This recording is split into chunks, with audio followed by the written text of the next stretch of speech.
My name is Natalie Hewitt. I'm 30 years old and I'm a graduate student and a professor of English.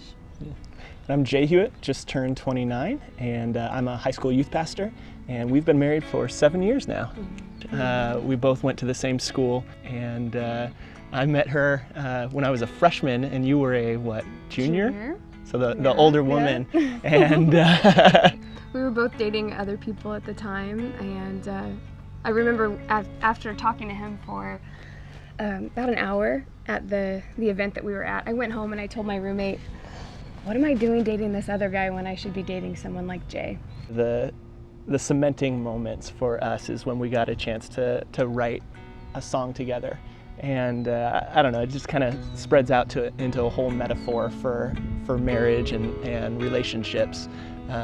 Because I think when you're writing music together, you're very vulnerable. And I think that vulnerability is at the core of a good, strong relationship. Yeah. We get to express our own thoughts and ideas in creative ways through music, and that's really what we have to do in marriage too, is express our thoughts, our hopes, our anxieties, our fears, honestly and openly at all times. It's a constant journey of learning how to be yourself with another person. Do I think true love is real? I'm jaded, so I'm gonna go with no. Because I think to be in love, you got to give a piece of yourself, but you got to open yourself up. You know, and that exposes yourself to the good and the bad.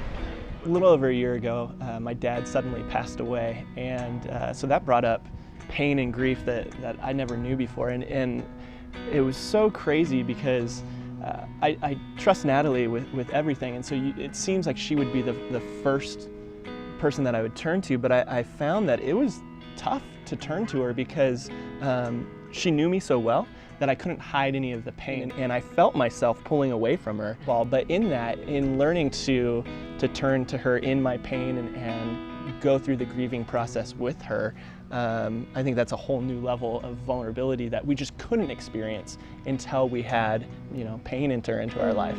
And that kind of connection is true intimacy. That's the intimacy that is mature and real and lasting, and it makes us have a love that is tested and proven and grounded. Yeah. But then once you're vulnerable and after you lay out your heart and you say everything that you feel, then that's when the joy comes in, the feeling, and then you just feel like 10 times closer to the person, 10 times closer to you. Amen. Amen.